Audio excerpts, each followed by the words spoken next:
Lahduhu pakai domah ya, lahduhu. Nafa'aka lafduhu. Barang siapa yang penglihatannya bermanfaat buat kamu, gitu ya. Jadi penglihatan ulama-ulama besar, orang yang berilmu hanya sekilas melihat saja, ternyata bermanfaat buat kita. Begitu dilihat, ternyata kita sudah ingat Allah misalnya, maka sudah pasti dan jelas nafa'aka lafduhu, apalagi nasihatnya pasti bermanfaat. Nah ini ulama-ulama yang harus kita cari ya, walaupun kita tidak memandang siapa yang mengucapkan itu, tapi perkataan yang harus kita unggul maqalah dan teman kita. Jadi kita lihat perkataan. Kalau perkataan bagus, siapapun yang bicara, siapa ngomong kita ambil, karena itu perkataan bagus. Tapi tidak salahnya kemudian kita melihat kalau ada ulama besar seperti ini harus kita dapetin, karena itu sangat berpengaruh terhadap kehidupan kita itu. Wa malah apabila tidak berpengaruh, tidak memberi manfaat, itu penglihatannya, apalagi nasihatnya, apalagi lisannya, ya gitu. Wa malah apalagi tidak, barang siapa yang tidak bermanfaat gitu ya, fala maka yang tidak bermanfaat, apa tidak manfaat itu. Wa kan Suhrawardi, ini Imam Suhrawardi, yatufu fi badil masjidil khaif, nah itu ya, bimina yatasaffahu al-wujuh faqila lahu fi faqala innahu ibadatan idza nadharu ila syakhsin aksabuhu sa'adatan fala atlubu dzalika. Masyaallah. Jadi Imam Suhrawardi ini keliling fi badil masjid, di salah satu masjid yang khaif yang ada di Mina sana. Mungkin perataranya gitu ya, jalan-jalan. Yatasaffahu al-wujuh, wajahnya bersih-bersih. Dia fakir ditanya, wahai si fulan gitu, wahai Allah, atau yang kenal mungkin, wahai imam gitu. Fakir lahu, kenapa wajahmu kamu berseri-seri seperti itu gitu, sambil noleh-noleh lihat lagi, sambil menunjukkan wajah yang berseri gitu. Faqala, maka beliau menjawab, inna lillahi ibadatan, sesungguhnya Allah mempunyai hamba, ibadatan, mempunyai hamba, idza naduru, ketika hamba-hamba tersebut melihat kepada seseorang, aksabu sa'adatan, maka akan menghasilkan kebahagiaan. Hanya dilihat saja sudah bahagia, hanya dilihat saja sudah berubah akhlaknya, gitu ya. Hanya dilihat saja sudah banyak perubahan, baik ini dohir batinnya. Fa'ana atul dzalika, maka aku pengen gitu loh, maka aku pengen seperti itu. Nah itu Imam Suhrawardi.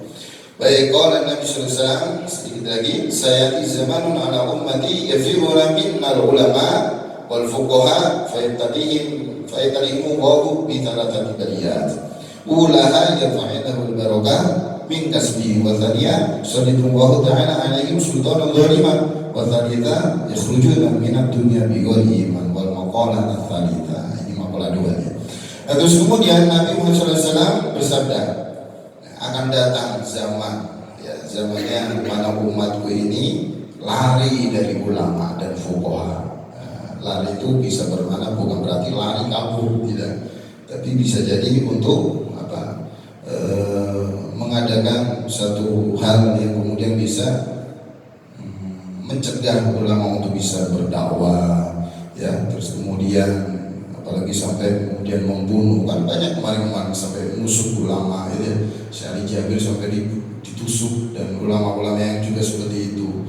Itu salah satunya ya, salah satu juga bisa senantiasa menghindar dari ulama.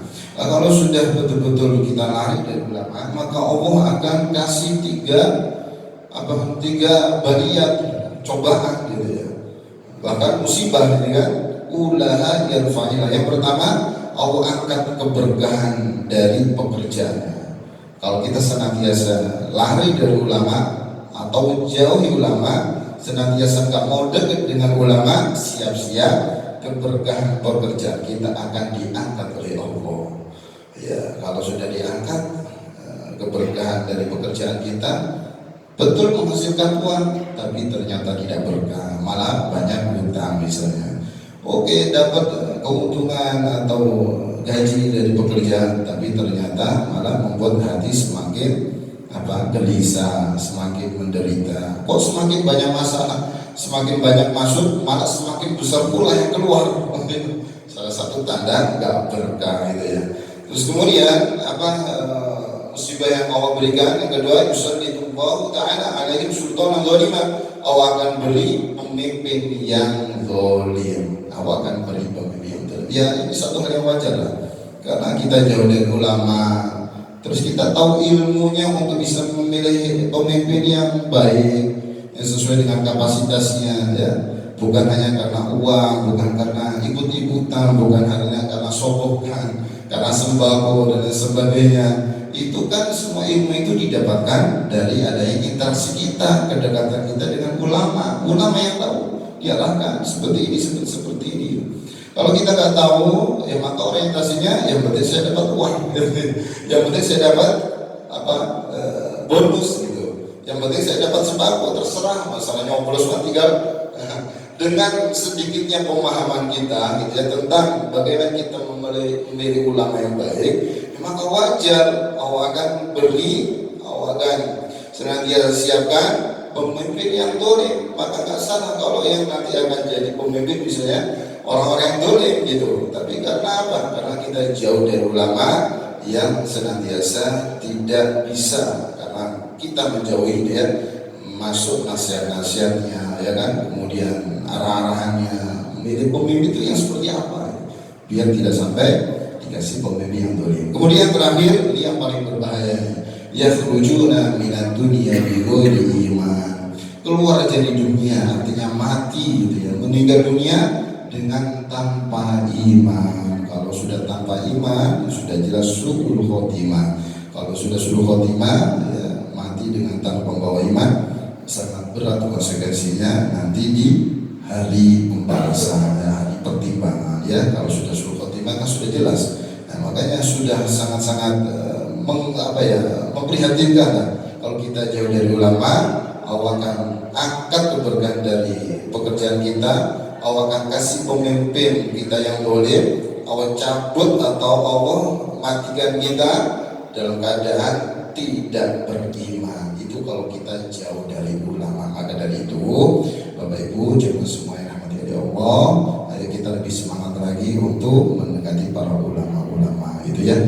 Paling tidak kita ya, kalau ada majelis taklim seperti ini, ya sama saya juga lagi dekat dengan ulama yang hari ini sekedar membacakan, berarti kan sama-sama belajar gitu ya di sini ya. Nah, seperti itu, mudah-mudahan bermanfaat. Insyaallah pembahasan berikutnya wal maqalatu tsalitsah an Abi Bakr Siddiq. Kita akan bahas tentang makalah yang ketiga insyaallah di pertemuan berikutnya. Mungkin itu waktunya sudah pas jam 6 ya. Mudah-mudahan bermanfaat. Kurang lebihnya mohon maaf, dan kita tutup dengan hamdalah dan doa kafaratul majlis rabbil alamin. Subhanakallahumma wa bihamdika asyhadu an la ilaha illa anta astaghfiruka wa atubu ilaik. Wassalamualaikum warahmatullahi wabarakatuh.